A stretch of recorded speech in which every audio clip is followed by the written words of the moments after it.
إن الحمد لله نحمده ونستعينه ونستغفره ونعوذ بالله من شرور أنفسنا ومن سيئات أعمالنا من يهده الله فلا مضل له ومن يضلل فلا هادي له وأشهد أن لا إله إلا الله وحده لا شريك له وأشهد أن محمدا عبده ورسوله أما بعد فإن خير الحديث كتاب الله وخير الهدي هدي محمد صلى الله عليه وآله وسلم وشر الأمور محدثاتها وكل محدثة بدعة وكل بدعة ضلالة وكل ضلالة في النار. أعوذ بالله السميع العليم من الشيطان الرجيم من همزه ونفخه ونفثه. بسم الله الرحمن الرحيم. رب اشرح لي صدري ويسر لي أمري واحلل عقدة من لساني يفقهوا قولي. بسم الله الرحمن الرحيم. إن الله وملائكته يصلون على النبي يا أيها الذين آمنوا صلوا عليه وسلموا تسليما. اللهم صل على محمد وعلى آل محمد كما صليت على إبراهيم وعلى آل إبراهيم إنك حميد مجيد.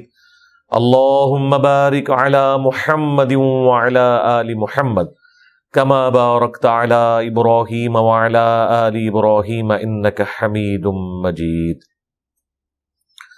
اللهم ربنا آتنا في الدنيا حسنة وفي الآخرة حسنة وقنا عذاب النار. ربنا آتنا من لدنك رحمة وهيئ لنا من أمرنا رشدا. لا إله إلا أنت سبحانك إني كنت من الظالمين. حسبنا الله ونعم الوكيل. يا حي يا قيوم برحمتك أستغيث ولا حول ولا قوة إلا بالله العلي العظيم. آمین. الحمدللہ آج 10 سپتمبر 2023 کو سنڈے کے دن ہماری یہ قرآن کلاس نمبر 161 کی اسٹوڈیو ریکارڈنگ ہونے جا رہی ہے. آج انشاءاللہ تعالی ہم سورہ یوسف کی آیت نمبر 43 سے آنورڈ سٹارٹ کریں گے. پچھلی دفعہ گفتگو کنکلوڈ ہوئی تھی کہ سیدنا یوسف علیہ السلام کو آلموسٹ 9 سے 10 سال قید میں کاٹنے پڑے،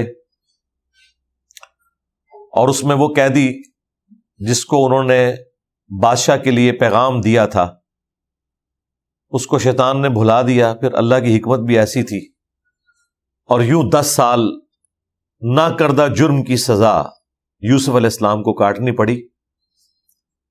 اور اس میں کتنی بڑی عبرت کی نشانی ہے کہ پیغمبروں کا مرتبہ کتنا اعلیٰ ہوتا ہے کہ وہ گناہ سے بچنے کی پاداش میں سزا کاٹ لیتے ہیں. گناہ سے بچنے کی خاطر ان کو قربانی دینی پڑتی ہے. اب یہ آلموسٹ 10 سال گزر چکے ہیں، اور آیت نمبر 43 سے آنورڈ یوسف علیہ السلام کی آزمائش کے ختم ہونے کا سلسلہ اب شروع ہوا جاتا ہے. یعنی آپ سمجھ لیں اب ان کا گولڈن پیریڈ سٹارٹ ہو رہا ہے اتنی تکلیف کاٹنے کے بعد. تو یہ آلموسٹ آپ سمجھ لیں والد سے بھی بچھڑے ہوئے 25-30 سال تو ہو چکے ہیں، کیونکہ چھوٹی عمر میں گئے تھے، پھر وہ وہاں پہ جوان ہوئے، اور اس کے بعد یہ سارے معاملات ہوئے. اب اللہ کا کرنا کیا ہوا کہ جو اس وقت بادشاہ مصر تھا، اللہ تعالیٰ نے اسے ایک خواب دکھایا. اس کا ذکر اب آگے آ رہا ہے. اعوذ باللہ من الشیطان الرجیم. بسم اللہ الرحمن الرحیم. وقال الملک، اور کہا بادشاہ نے، انی ارا، بے شک میں نے دیکھا ہے خواب کے اندر. یہ وہ اپنے درباریوں سے بات کر رہا ہے جو اس کے وزراء ہیں، جو حکومت کے مین سرکردہ لوگ ہیں.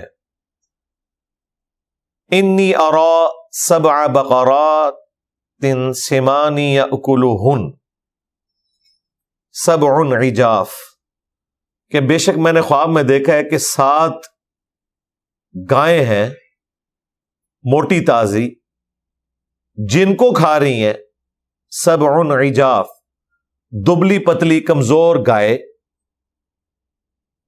وہ کھا رہی ہیں موٹی گایوں کو۔ ویسے تو مطلب پریکٹیکلی تو یہ نہیں ہوتا، گائے جو ہے وہ سبزی خور ہے، گوشت خور نہیں ہے۔ تو خواب میں اس طرح کی جو تمثیل بیان کی جاتی ہے وہ اس لیے کہ تاکہ بات پہنچائی جا سکے، اور وہاں مصر کی ٹریڈیشن میں گائے کو سال سے تشبیہ دی جاتی تھی، ایئرز سے، اتنا ان کو پتا تھا کہ گائے جو ہے یہ ایکویلنٹ ہے سال کے، ایک سمبل کے طور پر، لیکن اس میں سے اب رزلٹ نکالنا وہ نہیں نکال سکے۔ ایک یہ چیز دیکھی، وَسَبْعَ سُنبُلَاتٍ، اور 7 میں نے دیکھی ہیں بالیاں گندم کی، خضر ہری بھری، وَأُخَرَ يَابِسَاتٍ، اور اس کے ساتھ دوسری دیکھی ہیں 7 خشک۔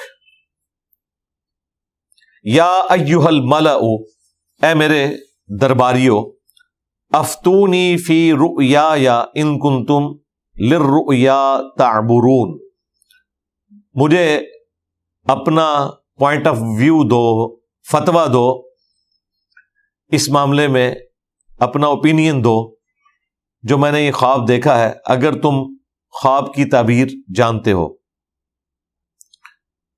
تو ظاہر قرآن نے تو مختصر ذکر کرنا تھا، وہاں پہ جو تعبیر بتانے والے تھے باقاعدہ ان کو بلایا گیا کہ آپ اس کے اوپر بتائیں کہ یہ سارے معاملات کیا ہیں، ان سے کچھ بھی نہیں نکلا۔ تو جب کچھ نکل نہیں رہا ہو تو انسان اپنی عزت بچانے کے لیے اس قسم کی گفتگو کرتا ہے جو انہوں نے کی۔ قالوا اضغاث احلام، یہ پریشان خواب ہیں جو آپ دیکھ رہے ہیں، وما نحن بتأویل الاحلام بعالمین، اور اس قسم کے جو پریشان خواب ہیں جن کا کوئی سر پیر ہی نہیں ہے، ان کی تعبیر ہم آپ کو کہاں سے بتائیں۔ یعنی اس میں بھی انہوں نے قصوروار بادشاہ کو ہی ٹھہرایا کہ بھئی خواب ہی ایسا اوٹ پٹانگ ہے، خواب ہو جس میں سے کوئی رزلٹ نکلتا ہو تو آپ کو ضرور بتائیں، یہ آپ کے پریشان خواب ہیں۔ لیکن بادشاہ کو تو پتا تھا کہ یہ کوئی غیر معمولی خواب ہے، اور ویسے بھی زمین کے اوپر اللہ تعالیٰ کی طرف سے بادشاہ ہی نومینیٹ ہوتا ہے اپنی رعایا کو دیکھنے کے لیے، اس قسم کے خواب پبلک میں سے تو کسی کو نہیں آنے تھے، تو بادشاہ کے خواب تو ہلکے نہیں ہوتے، تو اس کی تسلی نہیں ہو رہی تھی۔ اب جیسے ہی خواب کا ذکر آیا تو وہ شخص جس کو یوسف علیہ السلام نے یہ بشارت دی تھی کہ عنقریب تو چھوٹ جائے گا اور اپنے منصب کے اوپر بحال ہو جائے گا اور اپنے بادشاہ کو تو شراب پلائے گا، اسے فوراً یہ کلک کر گیا کہ بادشاہ اس معاملے میں ضد کر رہے کہ میرے خواب کی تعبیر مجھے بتائی جائے، اور کوئی بھی بتانے کے لیے تیار نہیں ہے، ان کی کمپیٹنسی نہیں ہے۔ تو اسے یاد آ گیا وہ 10 سال پرانی بات کہ میں نے بھی ایک خواب دیکھا تھا اور میرے ایک ساتھی نے، اور وہ من و ان تعبیر پوری ہوئی تھی، تو اسے یہ بات کلک کر گئی، وہ یاداشت اس کی واپس آ گئی۔ وقال الذی نجا منہما، تو اس وقت وہ شخص جو ان دونوں میں سے نجات پا گیا تھا، ایک تو سولی چڑھ گیا تھا، دوسرا جو نجات پا گیا تھا وہ بھی ظاہر ہے اس کے درباریوں میں تھا، وَذَّكَرَ بَعْدَ أُمَّةٍ، تو اسے یوسف علیہ السلام کی یاد آ گئی اتنے عرصہ گزرنے کے بعد، تو اس نے بادشاہ سے کہا انا انبئکم بتأویلہ فارسلون، میں آپ کو اس کی تعویل اور تعبیر بتاتا ہوں اگر آپ مجھے قید خانے تک جانے دیں۔ ظاہر بادشاہ کی اجازت کے بغیر تو قیدیوں سے نہیں ملا جا سکتا تھا، وہ تو ایک سمجھ لیں مجرم کی حیثیت سے انہوں نے ان کو قید کیا ہوا تھا، تو اسپیشل اس کے لیے آپ سمجھ لیں ان کو اجازت لینی پڑی۔ اب وہ گیا تو ظاہر ہے کہ اب بات کہاں سے سٹارٹ کرے۔ 10 سال کے بعد جس شخصیت نے آپ کو خوشخبری سنائی، آپ اسے 10 سال کے بعد ملنے جائیں تو اب کیا بہانہ کریں گے؟ تو اس نے جا کے سیدھی ان کی تعریف کرنی شروع کر دی۔ یوسف ایھا الصدیق، اے یوسف اے سچے یوسف. سچا اس لیے کہا، صدیق اس لیے کہا کہ ان کی بتائی ہوئی تعبیر سچی ثابت ہوئی تھی جو اللہ تعالیٰ کی وحی کے ذریعے بتائی گئی تھی. افتنا فی 7 بقرات سمان یأکلہن 7 عجاف. ہمیں آپ بتائیے، فتویٰ دیجئے. اچھا، یہ فتوے کا لفظ بھی عربی سے ہی آیا ہوا ہے نا. 7 گایوں کے بارے میں جو کہ موٹی تازی ہیں، جن کو کھا رہی ہیں. یأکلہن 7 عجاف، 7 دبلی پتلی کمزور گائے ان موٹی گایوں کو کھا رہی ہیں. یعنی موٹی کھا رہی ہوتی تو سمجھ آتی ہے کمزور گائے موٹی کو کیوں کھا رہی ہے. وَسَبْعِ سُنبُلَاتٍ، اور 7 خوشے ہیں خضر سرسبز. وَأُخَرَ يَابِسَاتٍ، اور 7 خوشے ہیں جو کہ خشک ہیں. لَعَلِّي أَرْجِعُ إِلَى النَّاسِ لَعَلَّهُمْ يَعْلَمُونَ. بس آپ جلدی سے اب اس کی تعبیر بتائیں تاکہ میں لوگوں کے پاس پلٹ کر جاؤں اور وہ آپ کے علم سے متعلق جان لیں کہ آپ کو اللہ تعالیٰ نے جو کچھ نوازا ہے. آپ دیکھیں یوسف علیہ السلام نے کوئی اسے گلا شکوہ نہیں کیا. یہ ایک پیغمبروں کا ہی حوصلہ ہے کہ انہوں نے گلا شکوہ کرنے کی بجائے اس کے مسئلے کا حل بتایا. قال تزرعون 7 سنین دأبا. انہوں نے کہا اس کی تعبیر یہ ہے کہ 7 سالوں تک تم خوب کاشتکاری کرو گے. دب کے، یہ پنجابی میں بھی استعمال ہوتا ہے نا، دب کے. تو یہ دأبا عربی کے اندر خوب کاشتکاری کرو گے. یعنی وہ جو موٹی تازی گائے جو تم نے دیکھی ہے نا، وہ سال کا تو وہاں پہ ٹریڈیشن تھی کہ اس سے مراد سال ہے. اس سے مراد اب یہ ہے کہ 7 سال خوب کاشتکاری کے ابھی ہوں گے، بارشیں بھی ہوں گی، دریائے نیل میں بھی پانی آئے گا، سب کچھ ہوگا. فما حصدتم، تو جو تم کھیتی کاٹو گندم، فذروہ فی سنبلہ، تو وہ جو دانے ہیں ان کو ان کی بالیوں کے اندر ہی رہنے دینا ہے، علیحدہ نہیں کرنا، کیونکہ علیحدہ کریں گے تو پھر کچھ عرصے بعد وہ خراب ہو جاتی ہیں جیسے ہی ہیومیڈیٹی کا پیریڈ آتا ہے. تو گندم کو سٹور کرنے کا طریقہ اللہ تعالیٰ نے یوسف علیہ السلام کو بتا دیا کہ گندم کو سٹور کرنا ہے. اور دیکھیں 7 سال کے لیے سٹور ہو سکتی ہے اگر آپ اس کو دانوں کو بالیوں سے الگ نہ کریں. باقی بھی آپ دیکھیں اتنے لمبے سپین کے لیے نہیں، لیکن اچھے خاصے سپین کے لیے باقی جو فروٹ ہیں وہ بھی اچھی حالت میں رہتے ہیں. آپ تربوز 5-6 دن کے لیے بھی رکھ دیں وہ خراب نہیں ہوگا، لیکن جیسے ہی اسے کاٹتے ہیں تو آپ فریزر کے بغیر اسے رکھ نہیں سکتے، گرمیوں میں فوراً خراب ہو جاتا ہے. یعنی اس کی وہ کھال ایسی ہے جو اس کی حفاظت کرتی ہے. تو گندم کو اللہ تعالیٰ نے ایسا بنایا کہ سال ہر سال تک اگر وہ سٹوں سے دانے الگ نہ کیے جائیں تو وہ سٹور رہتے ہیں، وہ خراب نہیں ہوتے. تو یہ تم نے کرنا ہے کہ جو اگاؤ گے اس کو سٹور کرو گے. الا قلیلا مما تاکلون، ہاں سوائے اس کے جو تم تھوڑا بہت اس میں سے کھا لو گے. زیادہ سی فصل اگانی ہے اور اس کو سٹور کر لینا ہے. ہاں ساتھ ساتھ جو کھاتے جاؤ، ظاہر ہے ہر سال آپ نے اپنے تو سال کے دانے تو رکھنے ہیں نا، اس سے زیادہ جو ہے ہر سال اتنے سٹور کر لو کہ وہ 1 سال کے لیے کافی ہو جائے. اور یوں 7 سالوں تک گندم کو تم نے سٹور کرنا ہے. ثم یأتی من بعد ذلک 7 شداد، پھر اس کے بعد سخت سال آئیں گے، قحط سالی جن کے اندر ہوگی 7 سال. یأکلن ما قدمتم لہن، اور اس میں پھر تم کھاؤ گے جو تم نے وہ 7 سال ذخیرہ کیا ہوگا.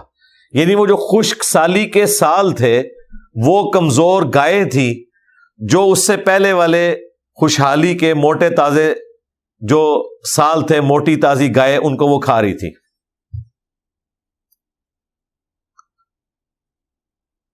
یأکلن ما قدمتم لہن، تو پھر تم اس میں سے کھا لو گے جو تم نے سٹور کیا ہوگا. الا قلیلا مما تحسنون، سوائے اس کے جو تم نے اس میں سے محفوظ کیا ہوگا. ظاہر ہے وہ سارا بھی نہیں کھا لینا، کچھ نہ کچھ تو سٹور کرنا ہے بیج بونے کے لیے. تو ایک دن آئے گا کہ یہ 7 سال بھی قحط سالی کے ختم ہو جائیں گے. اور اسی کا ذکر ہے ثم یأتی من بعد ذلک عام فیہ یغاث الناس، پھر 7 سالوں کے بعد ایک سال ایسا آئے گا کہ لوگوں کے لیے بہت زیادہ بارش اللہ تعالیٰ کی طرف سے برسے گی، وفیہ یعصرون، اور اس میں سے تم اپنے پھلوں کا رس بھی نچوڑو گے، یعنی فروٹ بھی اگاؤ گے۔ 7 سال تکلیف کے آئیں گے، تو یہ آپ سمجھ لیں آلموسٹ 14 سال والا معاملہ ہو گیا، یہ بھی ان کی زندگی میں ایڈ ہوئے ہیں۔ 7 سال تک تو معاملہ سیدھے رہے، اس کے اگلے 7 سالوں کے اندر کیا سالی ہوئی ہے، اور پھر یوسف علیہ السلام کے بھائی جو ہیں وہ ان کے پاس آئے ہیں، تو یہ 7 سال بھی آپ ایڈ کریں جدائی کے۔ تو اسرائیلی روایتوں میں جو ملتا ہے وہ یہ ٹوٹل 40 سال ہیں جو حضرت یوسف علیہ السلام نے اپنے والد سے دوری کے کاٹے ہیں، اور انہوں نے اپنے بیٹے سے دوری کے۔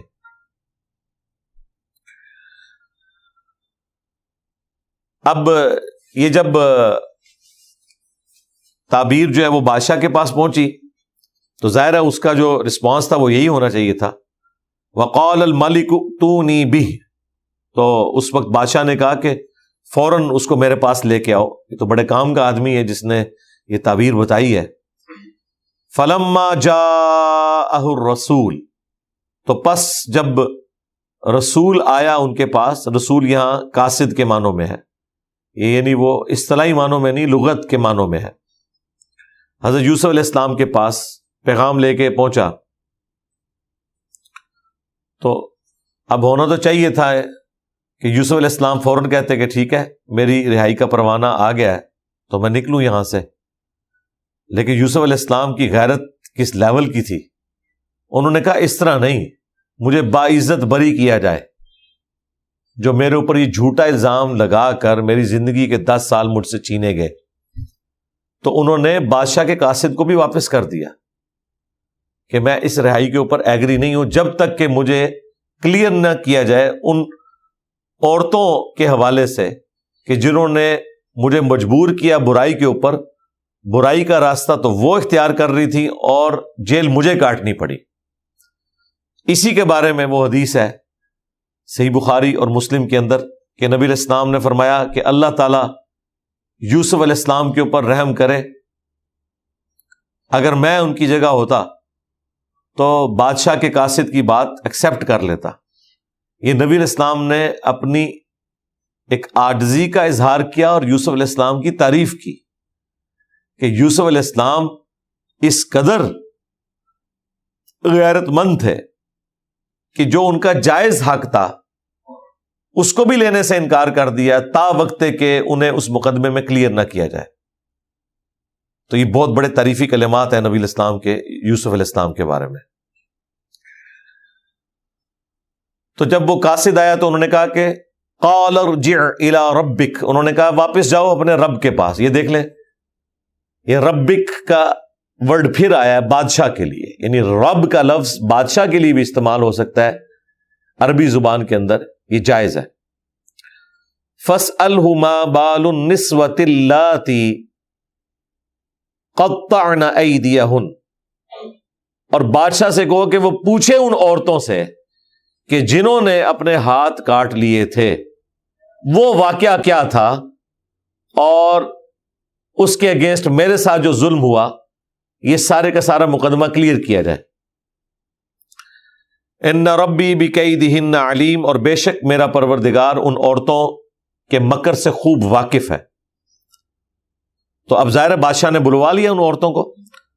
قال ما خطبکن اذ راوتن یوسف، تو بادشاہ نے کہا کہ تم عورتوں کا کیا معاملہ تھا جب تم نے یوسف علیہ السلام کو بلایا تھا، بہلانے کی ورگلانے کی کوشش کی تھی، عن نفسہ، اپنے نفس کی برائی کے لیے۔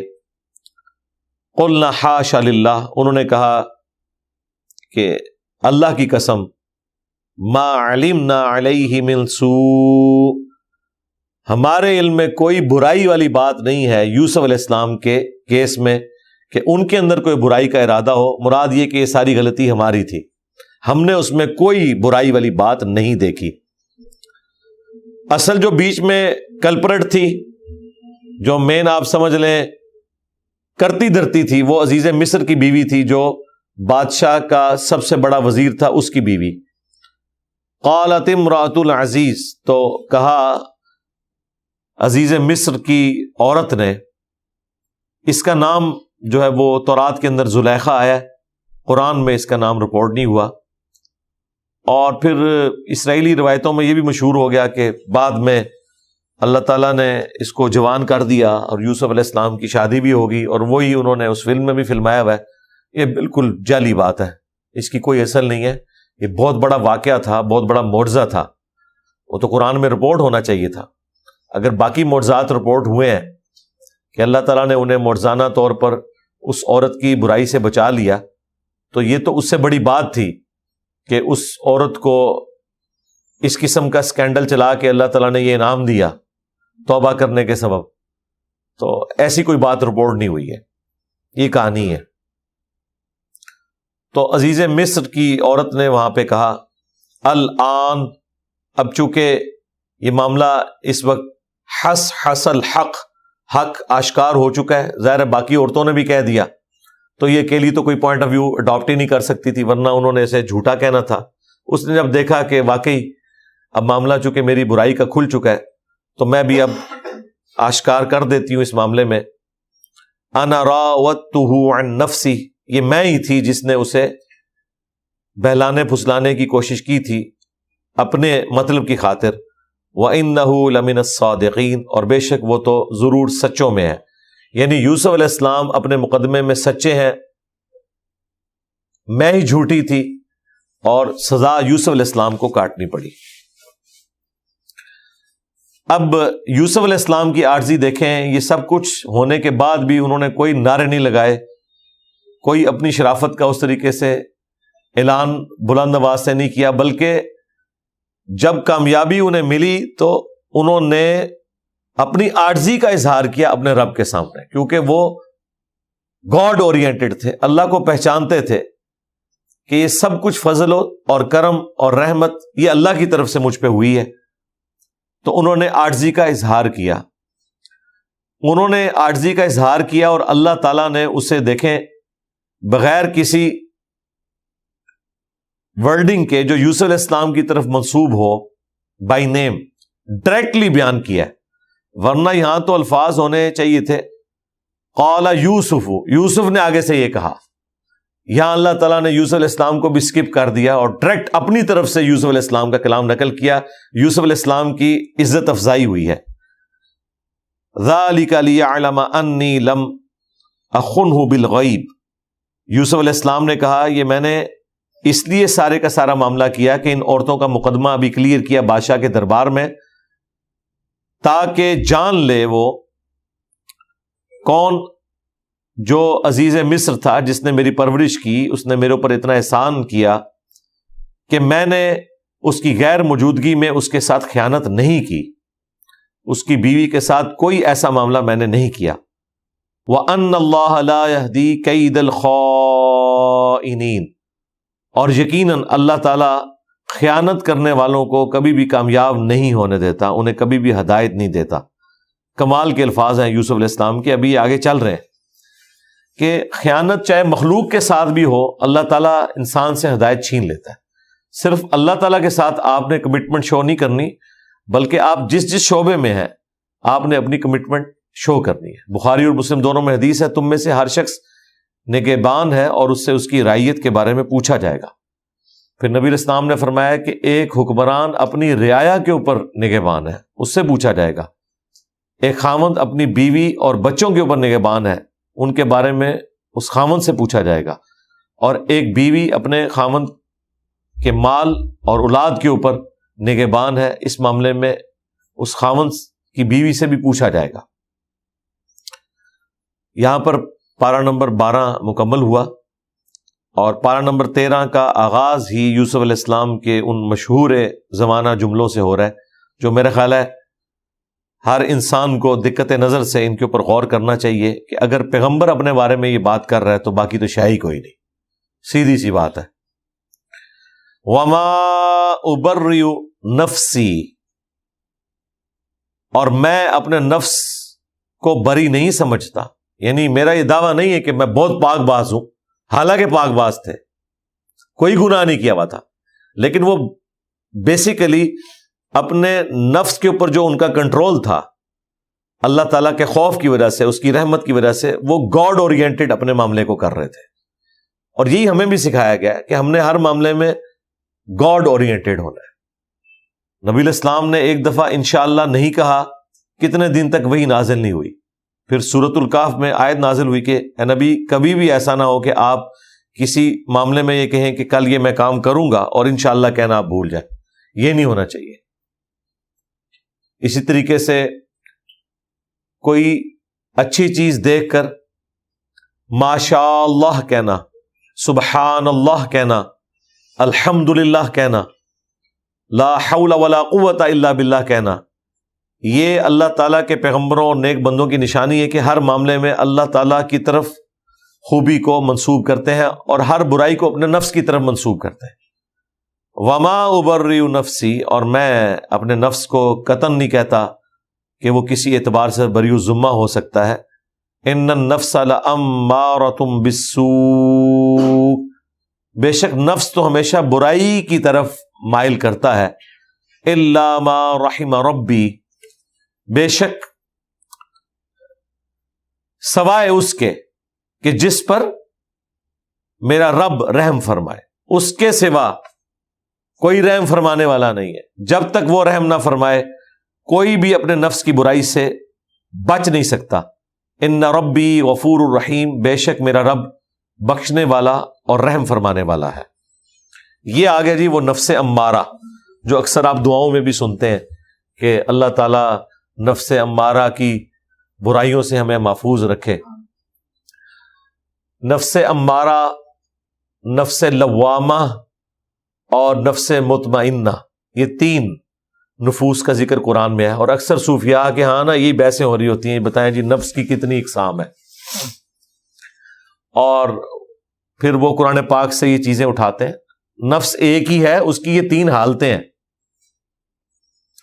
نفس مطمئنہ وہ ہے جس نے پوری زندگی اللہ اور اس کے پیغمبر کی اطاعت اختیار کی اور ایک اچھی زندگی گزاری، تو موت کے وقت اس کے لیے پھر آرڈر آ جائے گا، یا ایتھا النفس المطمئنہ ارجعی الی ربک راضیۃ مرضیہ، اے مطمئن جان، وہ مطمئن نفس ہوتا ہے، پلٹ اپنے رب کی طرف اس حال میں کہ تیرا رب تجھ سے راضی، تو اپنے رب سے راضی، آ میرے نیک بندوں میں داخل ہو اور میری جنت میں آ جا. اللہم اجعلنا منہم، آمین. اور دوسری ایکسٹریم کے اوپر وہ ہے نفس لوامہ، جو سورۃ القیامہ میں بھی اللہ تعالیٰ نے ذکر کیا کہ قیامت والے دن وہ اپنے آپ کو ملامت کر رہا ہوگا کہ میں نے دنیا کے اندر کیوں نہیں وقت کے پیغمبر کی دعوت کو قبول کیا. تو وہ ملامت کی وجہ سے نفس لوامہ، اللہم لا تجعلنا منہم، اللہ تعالیٰ ہمیں ان میں سے نہ کرے. اور ایک یہ نفس کی حالت ہے جو تھرو آؤٹ آپ کی زندگی میں چلتی ہے کہ نفس برائی کی طرف مائل کرتا ہے اور شیطان اس میں پھونکے مارتا ہے. اللہ تعالیٰ نے اسے بیلنس کیا ہے. صحیح مسلم میں حدیث ہے کہ ایک جن اور ایک فرشتہ اٹیچ کر دیا ہے. جن برائی کی طرف بلاتا ہے وہ شیطان، اور فرشتہ اچھائی کی طرف. ایک صحابی نے جرت کر کے پوچھا یا رسول اللہ آپ کے ساتھ بھی؟ آپ نے فرمایا ہاں میرے ساتھ بھی ہے، لیکن اللہ تعالیٰ نے اسے مطیع کر دیا، تو میرے ساتھ جو اٹیچ شیطان تھا، جن تھا، وہ مطیع ہو گیا، یعنی مسلمان ہو گیا، وہ مجھے اچھائی کی طرف ہی بلاتا ہے. لیکن نبی علیہ السلام کے بعد کسی شخص کے لیے بھی ایسی گارنٹی نہیں ہے. تو نفس نے برائی کی طرف ہی آمادہ کرنا ہے. ایک تو وہ جن ہے، پھر فی نفسی جو نفس ہے، انسان کا نفس خواہشات کے ساتھ گندا ہوا ہے. اللہ تعالیٰ نے اٹریکشن رکھی ہے نفس کے لیے. بخاری اور مسلم دونوں میں حدیث ہے کہ اللہ تعالیٰ نے جنت کو ناگوار چیزوں سے ڈھانپ رکھا ہے اور جہنم کو خوشگوار چیزوں سے ڈھانپ رکھا ہے. یعنی ہر وہ چیز جو طبیعت کو لبھاتی ہے، اچھی لگتی ہے، وہ جہنم کی طرف لے جانے والی ہوتی ہے. الا یہ کہ جسے خوف خدا ہو تو اسے تو پھر مشکل اعمال کرنا بھی آسان ہو جاتا ہے. لیکن عموماً برائی کے اندر اللہ نے لذت رکھی ہے. تو جنت کو ناگوار چیزوں سے ڈھانپ رکھا ہے. ناگوار چیز کیا؟ رزق حلال کمانے کی تکلیف، مشکل کام ہے. گرمیوں میں روزے رکھنا، روزانہ 5 وقت نماز پڑھنا، غسل کی تکلیف، بال بچوں کی معیشت والا معاملہ، یہ تکلیف، ہر معاملے میں تکلیف کے ذریعے ہی آپ اللہ تعالیٰ کو اوبے کرتے ہیں. تو یہ اللہ تعالیٰ نے ظاہر ہے کہ وہ ناگوار چیز ہے لیکن جنت کی طرف لے جانے والی.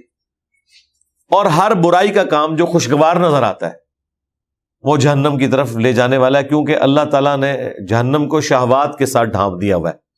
فوراً یہ سمجھ لیں، جس کو ہم پنجابی میں کہتے ہیں کڑگا لگا ہوا ہے. یہ ایک کھٹکا ہے جس کے اندر انسان گر جاتا ہے اور مبتلا ہو جاتا ہے. اسی کو سپورٹیو حدیث ہے نا ابو داؤد، ترمذی میں، سنن نسائی کے اندر، کہ نبی علیہ السلام فرماتے ہیں کہ اللہ تعالیٰ نے جب جنت کو پیدا فرمایا تو جبرائیل علیہ السلام سے کہا کہ جا کے ذرا جنت دیکھو. انہوں نے جب جنت کی نعمتوں کو دیکھا تو اللہ تعالیٰ سے آ کے عرض کی، اے اللہ تیری عزت کی قسم، کوئی بھی ایسا نہیں ہوگا جو تن من دھن نہیں لگا دے گا اس جنت میں پہنچنے کے لیے. اللہ تعالیٰ فرمایا اچھا اب ذرا جنت کو جا کے دیکھو. اور اللہ تعالیٰ نے جنت کو ناگوار چیزوں سے ڈھانپ دیا. ان مشقتوں سے، ان مشقتوں کو عبور کر کے جنت تک پہنچو گے. جبرائیل علیہ السلام جب واپس آئے، انہوں نے کہا کہ یا اللہ، یہ جتنی تو نے آزمائش رکھی ہے نا، مجھے نہیں لگتا کہ کوئی جنت میں پہنچنے میں کامیاب ہوگا.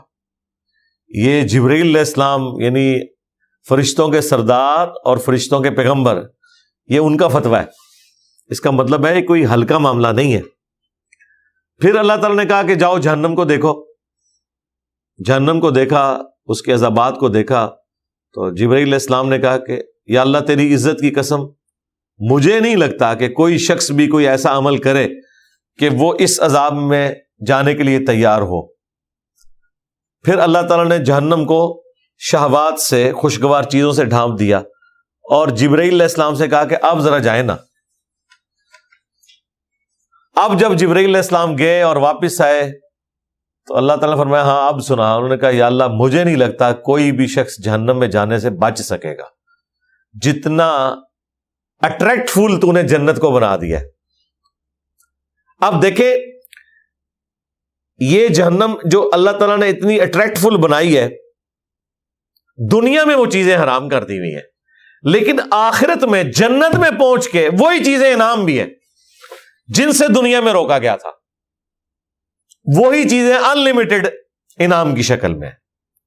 اس کا مطلب ہے کہ یہ جو روکنا ہے، یہ ایک زندگی کا 50 سال کا، 60 سال کا، کسی کے لیے 70 سال کا، اس میں سے بھی پہلے 20-25 سال تو ویسے ہی نکال دیں، ہوش ہی نہیں ہوتی بندے کو. یہ چند سالوں کا روزہ ہے اور اس کے بعد ہمیشہ کی افطار ہے. لیکن بہت کم لوگ ہیں جو یہ روزہ توڑنے سے بچ سکتے ہیں، اور جنہوں نے یہ روزہ رکھ لیا تو آخرت میں ہمیشہ کی کامیابیاں ان کا مقدر ہونے والی ہیں. دنیا جو اللہ کی مرضی کی گزارے گا، آخرت پھر وہ اپنی مرضی کی گزارے گا. اور جو دنیا اپنی مرضی کی گزارے گا، آخرت پھر اللہ کی مرضی کی ہوگی. والعیاذ باللہ تعالی جہنم اس کا مقدر ہوگی. اللہم لا تجعلنا منہم، اللہم اجرنا من النار، اللہم انا نسألک جنت الفردوس مع النبیین والصدیقین والشہداء والصالحین. اچھا یہ تکلیف ہے ویسے تھوڑے عرصے کے لیے، ہی ہے، کوئی اتنی بڑی تکلیف نہیں ہے. اگر کرٹیکلی آپ دیکھیں کہ کام تو آپ نے کرنا ہے، صرف خدا اورینٹڈ ہو جائیں ان کاموں میں، حلال اور حرام میں فرق کر لیں. کوئی ایکسٹرا آرڈنری کام ہے تو وہ 2-4 ہی ہیں جو اسلام کی بنیاد 5 چیزوں میں، اس میں سے بھی کلمہ، اس کے لیے کوئی مشقت نہیں ہے.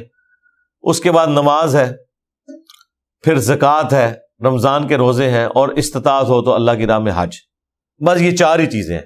باقی تو کام آپ نے کرنے ہی کرنے ہیں. یہ ایکسٹرا کام ہے جو آپ کو کرنے پڑ رہے ہیں. باقی جتنے بھی کام آپ کرتے ہیں وہ اگر کسی نے رزق کمانا ہے تو وہ کافر نے بھی کمانا ہے، مسلمان نے بھی کمانا ہے، نافرمان نے بھی کمانا ہے، اور تابع فرمان نے بھی کمانا ہے. صرف اس میں یہ دیکھ لے کہ میں حلال ذریعے سے کماؤں گا. کرنا تو ہے اس نے سارا کچھ. ہاں جو اصل مشکل کام ہے وہ گناہوں سے بچنا ہے. لیکن اس میں دیکھ لیں گناہوں سے بچنے کے لیے صرف ایک فیصلے کی ضرورت ہے. نیکی کرنے کے لیے فیصلے کی ضرورت نہیں, صرف ایفرٹ پٹ کرنی پڑتی ہے. خالی فیصلہ کرنے سے تو کوئی فجر کے وقت اٹھ نہیں سکتا جب تک وہ اٹھے گا نہیں. لیکن گناہ سے بچنے کے لیے صرف فیصلے کی ضرورت ہے کہ نہیں کرنا. کوئی ایفرٹ نہیں پٹ کرنی پڑتی کہ جی آپ کو صبح اٹھ کے یہ کرنا پڑے تو پھر آپ گناہوں سے بچیں گے. بس ایک فرم سا فیصلہ چاہیے کہ میں نے یہ نہیں کرنا, اور پیچھے ہٹ جائیں اس سے. نیکی کو کرنے کے لیے ایفرٹ پٹ کرنی پڑتی ہے. ہاں گناہ سے بچنے کے لیے انٹلیکچوئل ایفرٹ ہے, وہ ایک فیصلہ آپ نے کرنا ہے. اس فیصلہ کرنے کے بعد اللہ تعالیٰ کی مدد ہے آپ کے ساتھ انشاءاللہ تعالیٰ اگر کوشش کریں گے. باقی ظاہر ہے کہ تکلیف تو ہے. صحیح مسلم میں حدیث ہے کہ دنیا مومن کے لیے قید خانہ ہے اور کافر کے لیے جنت ہے. تو ظاہر ہے کہ جنت اسی لیے ہے کہ اس کے لیے کوئی پابندی نہیں, اپنی مرضی کی زندگی گزار سکتا ہے. تو جب اللہ نے خود مانا ہوا ہے کہ یہ قید خانہ ہے, تو قید خانے میں تو پھر آپ کو اتنا کچھ ہی ملے گا جتنا ایک جیل کے اندر دیا جاتا ہے. جب رہائی ہوگی تو پھر انشاءاللہ تعالی ہمیشہ کی نعمتیں مقدر ہوں گی, اور ایسی نعمتیں ہوں گی کہ یہ قید خانہ انسان بھول جائے گا. صحیح مسلم میں حدیث ہے کہ قیامت والے دن اللہ تعالیٰ ایک مفلس شخص کو بلائے گا اور فرشتوں سے کہے گا کہ ذرا اسے جنت کا ایک پھیرا لگواؤ نا. وہ شخص جس نے دنیا بڑی مشکل میں کاٹی ہوگی, غربت کے اندر حلال اور حرام کی تمیز کر کے, ڈر ڈر کے, جنت کا ایک پھیرا جب لگے گا نا تو اللہ تعالیٰ اس سے پوچھے گا بھئی دنیا میں کوئی تکلیف تو نے دیکھی؟ وہ کہے گا اللہ تیری عزت کی قسم میں نے دنیا میں کوئی تکلیف نہیں دیکھی. وہ ایک پھیرا سب کچھ کافور کر دے گا. اور دنیا میں بھی ایسا ہوتا ہے, جو لوگ محنت کرتے ہیں ان کی اگر کالج میں یونیورسٹی میں پوزیشن آ جاتی ہے یا اچھی جاب مل جاتی ہے تو انہیں وہ پھر اپنی وہ تکلیف یاد نہیں رہتی ہے جو انہوں نے تکلیف اٹھائی ہوتی ہے تعلیم کے دوران. پھر اللہ تعالیٰ ایک خوشحال شخص کو بلائے گا جس نے دنیا میں بڑی عیاشی کی تھی, اور فرشتوں سے کہے گا ذرا ایک پھیرا لگواؤ نا, ایک سٹارٹر کے طور پہ پھیرا اس کو لگواؤ جہنم کا, جنت کا نہیں جہنم کا. جب وہ جہنم کا پھیرا لگا کے آئے گا دوزخ کا, اللہ تعالیٰ کہے گا بھائی کوئی دنیا میں کوئی خوشحالی تو نے دیکھی؟ وہ کہے گا تیری عزت کی قسم میں نے دنیا میں کوئی خوشحالی نہیں دیکھی. وہ جو خوشحالی اس نے دیکھی بھی تھی وہ بھی اس کو بھول جائے گی اس غم کے سبب کہ اچھا یہ میرا انجام ہونے والا تھا. تو یہ بڑا ایک کریٹیکل ایشو ہے.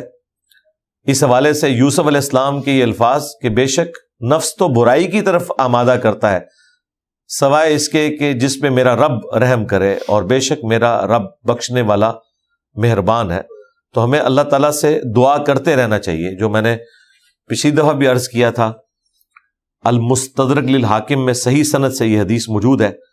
سیدہ فاطمہ سلام اللہ علیہا سے نبی صلی اللہ علیہ وآلہ وسلم نے فرمایا کہ اے میری بیٹی مجھ سے لے لے یہ تحفہ, اور آپ نے خود یہ تحفہ دیا کہ صبح و شام ایک ایک دفعہ پڑھ لیا کر, یا حی یا قیوم برحمتک استغیث اصلح لی شأنی کلہ ولا تکلنی الی نفسی طرفۃ عین.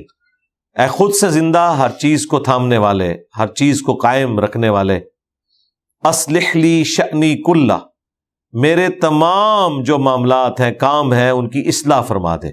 ولا تکلنی الی نفسی طرفۃ عین, اور مجھے پلک جھپکنے کے برابر بھی میرے نفس کے سپرد نہ کرنا, تو نے ہی مجھے سنبھالنا ہے. اور یہی دوسرے انداز میں لا حول ولا قوت الا باللہ, جو بخاری مسلم میں آیا کہ یہ جنت کے خزانوں میں سے ایک خزانہ ہے کہ نہیں ہے طاقت نیکیاں کرنے کی اور نہ ہمت ہے گناہوں سے بچنے کی مگر اس کی توفیق سے. یہ حرز جاں بنا لے, اپنے آپ کو خدا کے سپرد کرے. تو نفس نے برائی کی طرف ہی آمادہ کرنا ہے, اس لیے کہ نفس کے اندر اٹریکشن ان چیزوں کی رکھ دی گئی ہے. البتہ اسے اوور کم کرنا ہے آپ نے, تو اس کے لیے وحی کی تعلیمات ہیں, اور اندر سے جو اچھائی کی آواز آتی ہے اور اندر گواہی دیتا ہے کہ یہ کام غلط ہے مجھے نہیں کرنا, وہ فرشتہ ہے جو آپ کو تھپکی دے رہا ہوتا ہے. اللہ تعالیٰ نے فَأَلْهَمَهَا فُجُورَهَا وَتَقْوَاهَا, برائی کا مادہ بھی ودیت کر دی ہے اور اچھائی کا بھی, یعنی برائی کی طرف اٹریکشن والا معاملہ اور برائی کرنے کی طاقت بھی دے دی ہوئی ہے, لیکن ساتھ ہی اچھائی کے حوالے سے بھی انسان کی انسٹنکٹ میں ڈال دیا ہے، وہ اچھائی اسے بتاتی ہے کہ یہ برائی کا کام ہے، تم نے اس سے بچنا ہے، لیکن ظاہر ہے کہ بچے گا وہی جو کوشش کرے گا۔ اللہ تعالیٰ نے اپنے پیغمبروں کے ذریعے، کتابوں کے ذریعے حق کا حق ہونا اور باطل کا باطل ہونا بتا دیا ہے۔ اب ظاہر ہے کہ جب یہ سارے کا سارا معاملہ کھل گیا اور یوسف علیہ السلام آزاد ہو کے بادشاہ کے پاس آ گئے ہیں، تو اس کا ذکر اب ہونے جا رہا ہے۔ وقال الملک ائتونی بہ، تو بادشاہ نے کہا کہ لے آؤ ان کو، یوسف علیہ السلام کو میرے پاس، استخلصہ لنفسی، میں انہیں اپنے خاص ذات کے لیے چن لوں گا، یعنی میں ایک خاص وزیر انہیں بنا لوں گا، اپنا ایک مشیر بنا لوں گا۔ فلما کلمہ، پس جب انہوں نے ان سے گفتگو کی، اس بادشاہ نے یوسف علیہ السلام کے ساتھ، قال انک الیوم لدینا مکین امین، تو وہ بڑا یعنی مطمئن ہوا۔ ظاہر ہے کہ ابھی تک تو غائبانہ تعارف تھا، یوسف علیہ السلام کے ساتھ جب ڈسکشن ہوئی تو انہیں اندازہ ہوا کہ یہ تو بہت انٹلیکچوئل آدمی ہے، ذہین آدمی ہے، اور یہ ہماری حکومت کے دوام کے لیے ایک بہترین انسان ہے۔ تو اس نے آگے سے کہا کہ آج کے دن سے آپ ہمارے ہاں محترم ہیں، قابل اعتماد، امانت دار انسان ہے، ہمارے یعنی اس دربار کے اہم ترین بندے ہیں۔ اور ظاہر ہے کہ وہ پھر اسی دوران عزیز مصر فوت ہو گیا تھا، اور یوسف علیہ السلام کو وہ والی پوسٹ مل گئی، عزیز مصر والی، یعنی بادشاہ کا جو سب سے بڑا وزیر تھا، سیکنڈ ٹو کنگ۔ اب جب یوسف علیہ السلام سے اس نے کہا کہ میں آپ کو اسپیشل مرتبہ دوں گا اپنے دربار کے اندر، میں آپ کو اپنے لیے خاص کر لیتا ہوں، تو یوسف علیہ السلام نے پھر موقع غنیمت جانتے ہوئے یہ بات کی۔ قال اجعلنی علی خزائن الارض، انہوں نے کہا کہ مجھے آپ جو زمین کے خزانے ہیں، یعنی اس زمانے میں تو ظاہر ہے یہ گندمی خزانہ ہوا کرتی تھی، آج بھی ہے، یہ تو ٹیکنالوجی کی وجہ سے تھوڑا پیراڈائم شفٹ ہوا ہے، لیکن آج بھی اگر ٹیکنالوجی ختم ہو جائے تو دنیا میں خزانے تو انہی کے پاس ہیں جن کی زمین اگاتی ہے، جہاں پہ بھیڑ بکریاں، گائے بھینس زندہ رہ سکتی ہیں، وہی علاقے بچیں گے، باقی تو نہیں بچ سکتے۔ تو اس زمانے میں مال مویشی، آج بھی ہمارے پنجاب میں مال بولا جاتا ہے ان جانوروں کے لیے، یہ مال ہے، کھیتی باڑی، یہ جتنے خزانے ہیں حکومت کے، ان کے اوپر مجھے آپ مقرر کر دیں۔ انی حفیظ علیم، بے شک میں حفاظت کرنے والا بھی ہوں اور ان معاملات میں میں علم رکھنے والا ہوں، ماہر ہوں ان سارے کاموں کا۔ ظاہر اللہ تعالیٰ نے آپ کو غیبی طور پہ، سب سے بڑی بات تو ہے کہ یہ ایک سائنٹیفک فنامنا یوسف علیہ السلام کے ذریعے اللہ تعالیٰ نے ریویل کیا ہے، ورنہ مصر جو اتنی سویلائزڈ لوگ تھے انہیں تو اس چیز کا آئیڈیا نہیں تھا کہ اتنے سالوں کے لیے گندم کو سٹور کیا جا سکتا ہے اس طریقے سے۔ تو پھر انہوں نے اس سارے معاملے کو اپنے ہاتھ میں لے لیا۔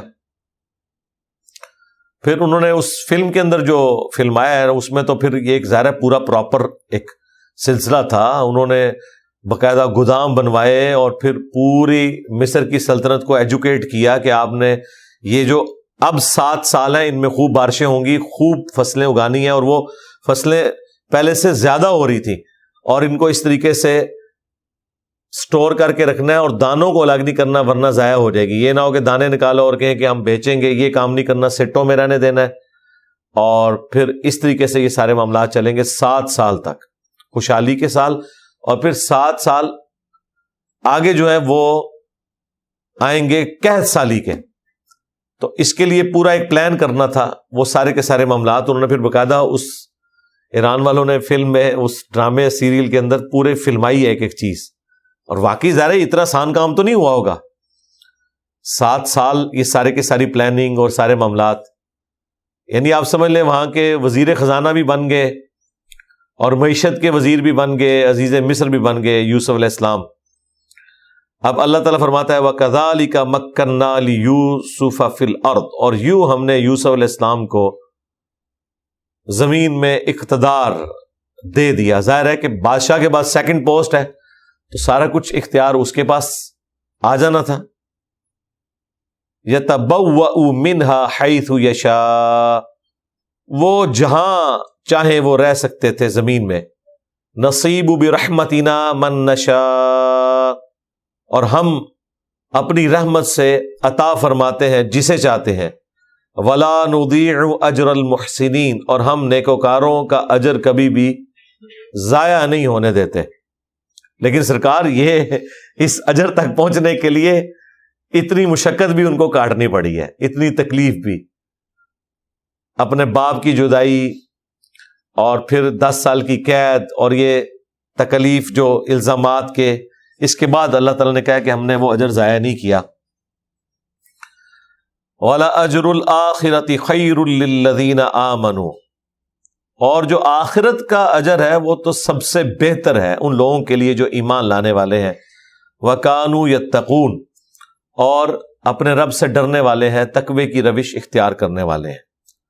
اب یہ بڑی کانٹے کی بات ہے اس اعتبار سے کہ دنیا میں جتنا بھی انعام مل جائے اس انعام کے کم ہونے کے لیے یہی کافی ہے کہ وہ ہمیشہ کے لیے نہیں ہے.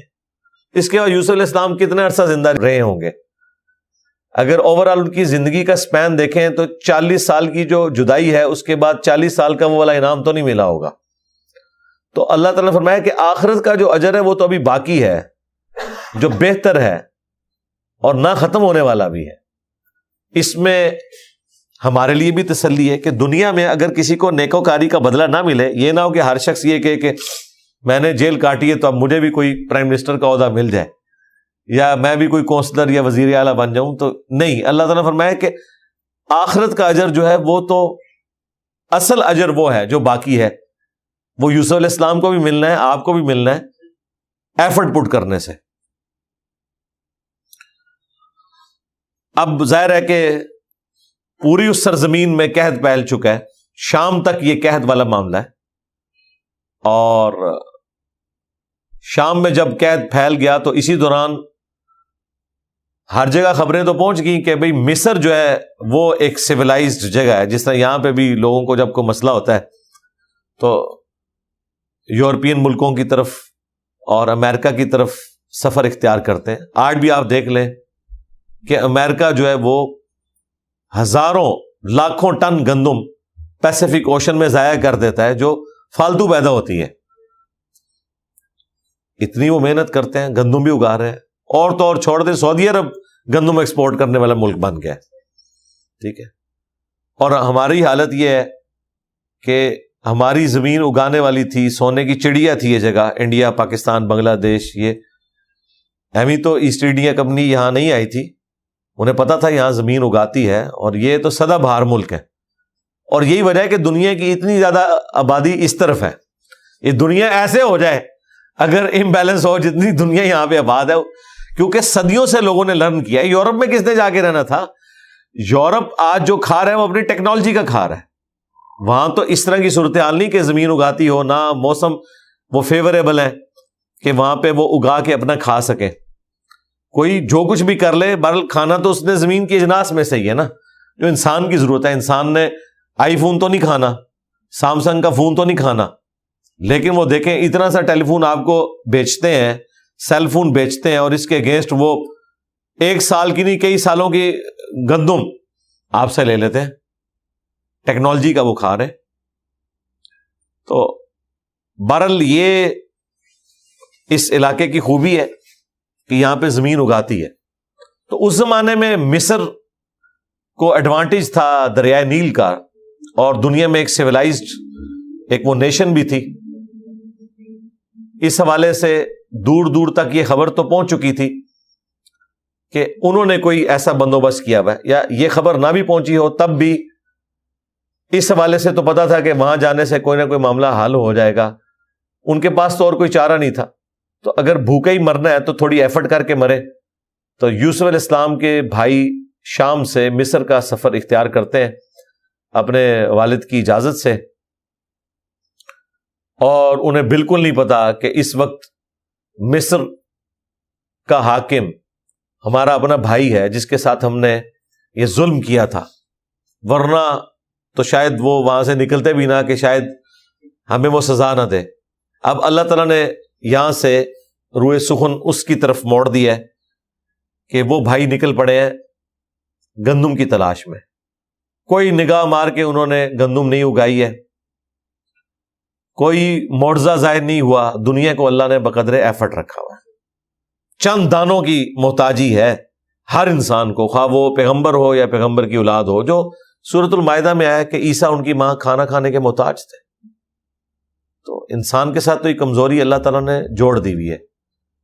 ایک کھانے پینے کی کمزوری, دوسری ٹائلٹ کی کمزوری, جو کھایا اس کو نکالنا بھی ہے, تیسری نیند کی کمزوری, بغیر سوئے ہوئے آپ پرفارم ہی نہیں کر سکتے, چوتھی بڑھاپے کی کمزوری جو وقت کے ساتھ ساتھ آپ کے اوپر آنا ہی آنا ہے, اور پانچویں الٹیمیٹ کمزوری کہ آپ نے مر جانا ہے. اور یہ 5 کی 5 کمزوریاں اوور کم اس دنیا میں نہیں ہو سکتی, جنت میں ہوگی. جو بخاری مسلم میں آیا کہ نہ موت آئے گی, نہ بدحالی آئے گی, نہ اللہ تعالیٰ کبھی ناراض ہوگا, نہ بڑھاپا آئے گا, اور ہمیشہ 30 سال کی عمر رہے گی, اور ہمیشہ کی زندگی. یعنی یہ ساری کی ساری چیزیں جو دنیا میں کمزوری تھی وہ آخرت میں ختم. نیند بھی نہیں ہے, ٹائلٹ بھی کوئی نہیں. بخاری مسلم میں آئے خوشبودار ڈکار آئے گی, سب کچھ ہضم, اور بھوک بھی نہیں. اب آپ سوچ رہے ہوں گے کہ اگر بھوک نہیں ہے تو کھانے کا مزہ کیوں آئے گا؟ کھانے کی لذت کی وجہ سے. اللہ تعالیٰ نے کھانے میں لذت رکھی ہوگی, وہاں پہ انسان لذت کی وجہ سے کھا رہا ہوگا, کیونکہ بھوک بھی ایک کمزوری ہے. جنت میں بھوک نہیں ہے. اور ٹائلٹ میں جانا کھانے کے بعد آپ کو یہ فکر لگ جائے کہ پتہ نہیں اب کھانے سے میرا پیٹ خراب ہو جائے گا, یا پیٹ خراب نہ بھی ہو تب بھی ٹائلٹ جانا ایک مشقت والا کام ہے, وہ بھی اللہ تعالیٰ نے ختم کر دیا. ایک ڈکار آئے گی, سب کچھ ہضم, پھر آپ جناب کھانا پینا شروع کرتے ہیں, اور جو آپ کھا رہے ہیں اس کو فنا بھی کوئی نہیں. جیسے ہی آپ انگوروں کا گوشہ توڑیں گے دوبارہ سے اتنا ہی اگائے گا, اور توڑنے کی بھی ضرورت نہیں. جو خواہش کریں گے وہ آپ کے سامنے آ جائے گی, خدام آپ کے سامنے پیش کرنے کے لیے. میرا خیال ہے جو کوئی الٹیمیٹ سوچ سکتا ہے نا اس دنیا کی زندگی میں, اس سے بڑھ کر ہے. اسی لیے تو سورہ سجدہ میں آیا کہ ہم نے اپنے پرہیزگار بندوں کے لیے وہ نعمتیں چھپا رکھی ہیں, ان کی آنکھوں کی ٹھنڈک, جو وہ جانتے بھی نہیں ہیں کہ کیا کچھ اللہ نے چھپا رکھا ہے. اور یہی آیت نبی علیہ السلام نے تلاوت کی, بخاری مسلم میں آتا ہے, اور کہا کہ اللہ تعالیٰ فرماتا ہے کہ میں نے اپنے بندوں کے لیے وہ نعمتیں جنت میں رکھی ہیں چھپا کے, کہ جن نعمتوں کا گمان بھی کسی کے دل پہ نہیں گزرا, کسی آنکھ نے وہ نعمت دیکھی بھی نہیں, کسی کان نے سنی بھی نہیں, کسی دل پر اس کا کھٹکا بھی نہیں گزرا, کوئی امیجن بھی نہیں اس کو کر سکتا. یہ تو صرف مثال کے لیے ہوتا ہے نا, فروٹ, حوریں اور یہ سارے معاملات, یہ صرف سمجھانے کی حد تک ہے. جو اصل معاملہ ہے وہ ایسا ہے کہ آپ اس کو امیجن بھی نہیں کر سکتے, آپ کی سوچ سے زیادہ. میں تو صرف اس تصور کے ساتھ ہی حیران ہو جاتا ہوں کہ آپ کو موت ہی نہیں آنی, یہ کوئی چھوٹی چیز ہے. آپ کو بڑھاپا ہی نہیں آنا, آپ سے رب نے کبھی ناراض ہی نہیں ہونا, باقی ساری چیز تو بعد میں. یہی جو انسان کے لیے ایک ٹینشن ہے کہ خدا ناراض نہ ہو جائے میرے ساتھ, کیا کرے گا, ہمیشہ کی زندگی مقدر. اللہم اجعلنا منہم مع النبیین والصدیقین والشہداء والصالحین. لیکن دنیا کے اندر تو بہرحال یہ آپ نے مشقت اٹھانی ہے, اور وہ یوسف علیہ السلام کے بھائیوں کو بھی اٹھانی پڑی. اور اس میں جو ایک اور لطیف سا اشارہ جو میں آبزرو کرتا ہوں اپنی زندگی میں, کہ اگلا زمانہ کتنا مبارک دور اس حوالے سے ہوتا تھا. باقی تو ہمارے دور کی کئی خوبیاں اس زمانے کی خامیوں کے اوپر حاوی ہیں, لیکن یہ جو ایک خوبی تھی کہ انسان کی ٹوٹل مشقت 2 وقت کی روٹی ہوتی تھی, بس اگایا, کھایا, اللہ کو یاد کیا, رات کو سو گئے. ٹھیک ہے, آج ہماری ضروریات ہی پوری نہیں ہوتی, اور وہ ضروریات بھی اگر آپ لسٹ ڈاؤن کریں تو 80% ان کاموں کے اوپر آپ کے بجٹ کا لگ رہا ہے، ہر گھر کے بجٹ کا، جس کو ہم اوائڈ بھی کر سکتے تھے۔ اگلے زمانوں میں تو یہ معاملات نہیں ہوتے تھے، لیکن آج وہ ہماری زندگی کا حصہ بن چکے ہیں۔ اور پھر دیکھیں جس علاقے میں آپ ہیں وہیں آپ اگائیں گے اور کھائیں گے، دیٹس آل۔ دوسرے علاقے میں رہنے والے لوگ وہ اپنا اگائیں گے اور کھائیں گے۔ یہ نہیں ہے کہ عام جو ہے وہ ملتان سے چل پڑا ہے اور یہاں جہلم میں اس نے پہنچنا ہے، اسلام آباد میں پہنچنا ہے، اس کا انتظار ہو رہا ہے۔ جہلم میں جو اپنا فروٹ اگتا ہے، جو ان کو سوٹ کرتا ہے، وہ کھائیں، تازہ کھائیں۔ اس لیے آپ کو قرآن میں جو واقعات ملتے ہیں باغات سے متعلق، کھیتیوں سے متعلق، وہ اس لیے کہ یہی انسان کی ٹوٹل زندگی ہوا کرتی تھی۔ یہ تو چند سو سال کی گیم ہے جس میں یہ سارے کا سارا معاملہ تل پٹ ہوا ہے، ادروائز پوری انسانی ہسٹری وہ تو اسی طریقے سے سادگی سے ہی گزری ہے، 2 وقت کی روٹی کے لیے۔ اب تو ضروریات اتنی زیادہ ہیں کہ روٹی تو اس میں سے ایک بہت چھوٹا فیکٹر رہ گیا۔ آپ کیلکولیشن کریں کہ آپ جو کھاتے پیتے ہیں نا، اگر آپ اس کی ویلیو نکالیں تو آپ کو حیرانگی ہوگی کہ شاید 20% بھی مشکل سے بنے، 80% اور معاملات کے اندر۔ مطلب آج کے دور کے اندر بجلی کا بل کتنی بڑی ایک تکلیف دہ چیز ہے، گیس کا بل، مکانوں کے کرائے، انٹرنیٹ کا خرچہ، نئے نئے موبائل فونوں کی لت پڑی ہوئی لوگوں کو، پھر سواریاں، اتنی اتنی مہنگی سواریاں۔ یہ ساری کی ساری چیزیں اگر آپ دیکھیں تو ہمارے بجٹ کا میجورٹی حصہ ان کاموں میں جا رہا ہے کہ جو آج سے چند سو سال پہلے تصور ہی، بلکہ آج سے 100-150 سال پہلے بھی آپ چلے جائیں تو ان میں سے بہت کم چیزیں ہیں جو ہمارے یوز کے اندر ہوتی تھی۔ بس روٹی کے گرد ہی ساری زندگی گھومتی تھی۔ تو یہاں پہ یوسف علیہ السلام کے بھائیوں کے اس آنے سے بھی آپ کو اندازہ ہوگا کہ ان کی ٹوٹل زندگی اسی کے اوپر ڈیپینڈنٹ تھی، ٹوٹل کائنات یہی تھی ان کی۔ انشاءاللہ تعالیٰ اگلی دفعہ آیت نمبر 58 سے نیکسٹ رکوع بھی سٹارٹ ہوگا، اور یوسف علیہ السلام کے بھائیوں کا یوسف علیہ السلام کے پاس آنا انشاءاللہ تعالیٰ یہ بھی ڈسکس ہوگا۔ اللہ تعالیٰ سے دعا ہے جو حق بات میں نے کہی اللہ تعالیٰ ہمارے دلوں میں راسخ فرمائے۔ اگر جذبات میں میرے منہ سے کوئی غلط بات نکل گئی تو اللہ تعالیٰ ہمارے دلوں سے دھو ڈالے، ہمیں معاف بھی فرما دے، کتاب و سنت کی تعلیمات پر عمل کر کے دوسرے بھائیوں تک پہنچانے کی توفیق عطا فرمائے۔ سبحانک اللہم و بحمدک، اشہد ان لا الہ الا انت، استغفرک و اتوب الیک، وما علینا الا البلاغ المبین۔ جزاکم اللہ خیرا۔